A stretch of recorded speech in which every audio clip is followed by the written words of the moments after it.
中国单日发现的武汉病毒病例数已达到自2020年年初疫情开始以来的最高水平。中国本土疫情爆发，根据中国卫健委今早通报，中六新增病例1807例，无症状感染者1315例，共计3122例武汉病毒感染者。美国副总统哈里斯表示，俄罗斯对乌克兰的袭击将威胁到欧洲的民主和安全。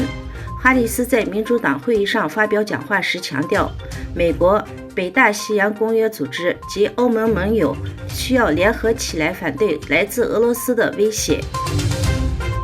3月13日，土耳其总统埃尔多安接见了希腊总理。尽管土耳其和希腊之间存在分歧，但双方同意开辟新的沟通渠道，改变双边关系。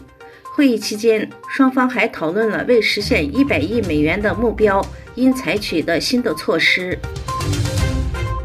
3月13日，在乌克兰城市切尔尼戈夫，在俄罗斯的空袭目标中的建筑物未能爆炸，炸弹被及时拆除。俄乌战争已进入第18天，许多被俄罗斯袭击的乌克兰城市都已变成了废墟。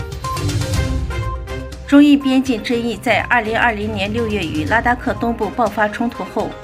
局势虽稳定，但双方仍陷僵局。周三，中印双方在中国一侧的摩尔多再次重启军事会谈进行讨论，两国派国防、外交部门代表参加。双方也表示将继续保持军事和外交渠道沟通，通过对话协商，尽快达成双方都能接受的解决方案，并尽快举行下一轮军长级会谈。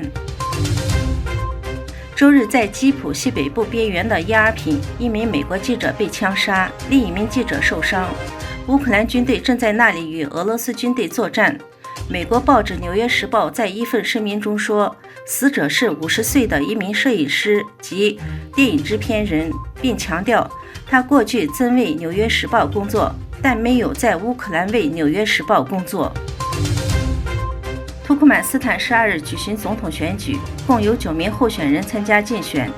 根据当地相关法律，土中央选举委员会应在总统选举结束后7日内公布计票结果，获得半数以上选票的候选人当选总统。